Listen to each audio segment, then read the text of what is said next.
With the recent resurgence of psychedelic music over the past 10 years, with the popularity of Flaming Lips, Atlas Sound, Animal Collective, why do you think the Earthlings still have just a niche audience? Well, we're not a working band, so to speak. We don't, or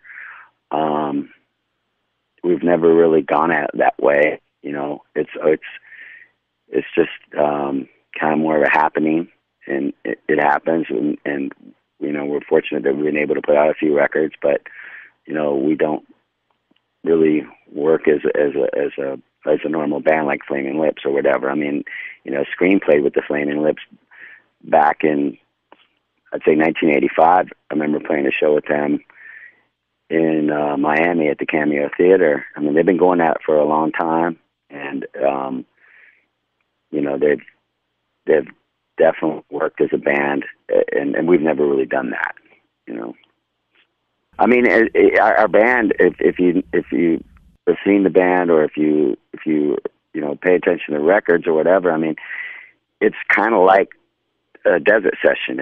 It's an ever evolving group of people, you know, that's involved with it live as well as on record. You know, I mean, we just played a show about a month ago out in the desert with Sweethead and Alan Johannes, and the lineup. There's a core lineup with Earthlings. It's me and Dave Ketchens and Adam Maples.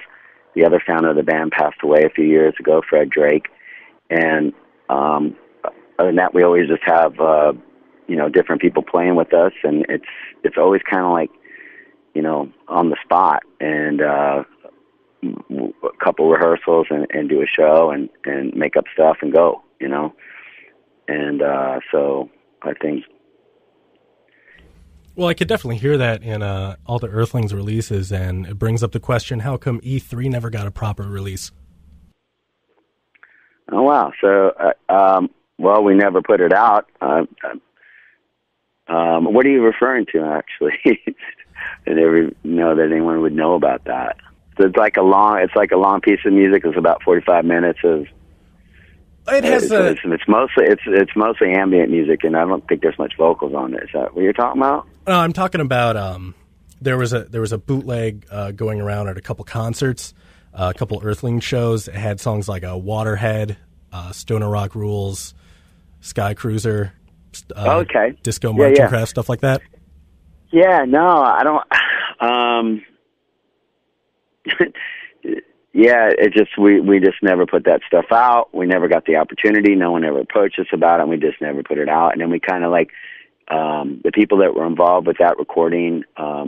We no longer really play with them, like Schneeby, Matthias Schneeberger, and Molly.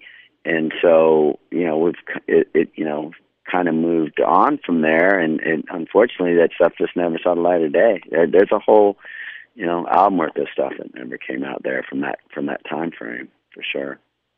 There was a little bit that got released on a Crippled Dick Hot Wax EP, which Waterhead and Gentle Grace, Family Ford, and Disco Marching Craft came out on. But those are the only 4 songs that ever came from that session. Mm. And you know, it's a German label, and just never really saw the light of day here. Well, it seems that for me, at least, Goat Snake seemed to be one of your biggest departure from what you have been singing. How did you get involved with that style of music? Well, I mean, for me, it's all the same, dude. Really, I mean, Scream, Wool, Earthlings, Goat Snake. I'm still just singing, you know, and I'm creating with the people that I'm with, and I do what I do, you know, and it's my voice, and it's I don't really think much about it, you know. To me, it's all the same. It's definitely different genres of music, I guess, but that's easy. I mean, you know, Scream used to play with the Obsessed, and I knew those guys, and Wool used to play with the Obsessed, and Greg Anderson was in a band called Engine Kid from Seattle, and Wool used to play with his band. And when he moved down here, he asked me if wanted to, you know, come down and jam with them, and he was jamming with Greg Rogers, who I knew from the Obsessed, and Guy, who, you know, a very close friend of from Scream. I mean, he used to roadie for us. He actually played in Scream back in the day. We had a similar situation where Skeeter bailed on us on a tour in France, and Guy was with us, and we finished out the tour through Spain with Guy. So they're brothers and they're friends, and asked me to want to jam with them. It's like heavy blues is the way I approach it, and so just kind of it was a good mix, and fell in love with it, and I love playing with Goatsnake, always have, and I'm glad that we're playing again. Yeah, my friends, well, we're all big Goatsnake fans, and we'd all like to give you props for the Doom harmonica, because that is just fantastic. And I mean, when it comes to real heavy music like that, well, I guess it goes back to your first question. Yeah, you asked me what I grew up listening to, and like I said, it's like garage music and the blues. I mean, DC, it's a very rootsy kind of town. I mean, obviously, Scream and Discord, made an imprint there, but it's like when I was growing up, I listened to bands like Little Feat and the Allman Brothers and NRBQ and all the bands that used to play at the clubs in town there. I used to go see, and I was a huge Allman Brothers freak, man. When I was 14 years old, I hitchhiked down to Atlanta just to see Skinner and Marshall Tucker and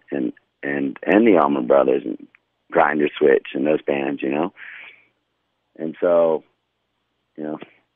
that's one reason why I very easily can just fall into what Goatsnake does, because I feel it's very bluesy at its base, even though it's in the doom scene, I guess, which I really don't know much about.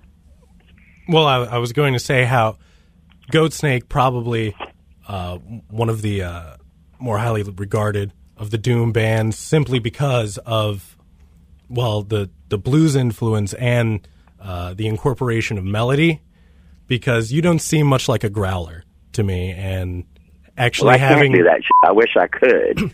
I mean, I admire singers that can sing like that, but I can't, and if I could, I would incorporate that. I do what I do, and that's just the way it is, Like Nick Oliveri, for example, I just went and saw him last week with Mondo Generator. They opened up for Masters of Reality, and I just can't scream like he can. I wish I could, and then he can sing too, and he's got both that world going on, and I can only really do one. I do it good, but I can't do the other. You know what I'm saying? How are the Masters, the new album? Man, I mean, I don't know why, but I was really surprised when I saw them last weekend, because they just blew me away, and I shouldn't be surprised, but I didn't know what to expect.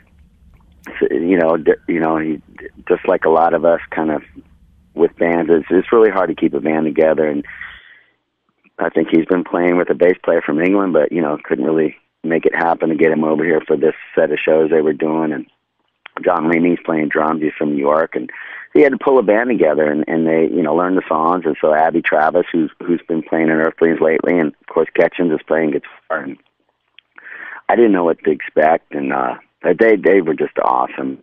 And blew me away. Was it amazing. a good mix of songs from all the releases? it was a full on concert. Let me tell you that. It well over an hour and a half, and covered the whole breadth of their material.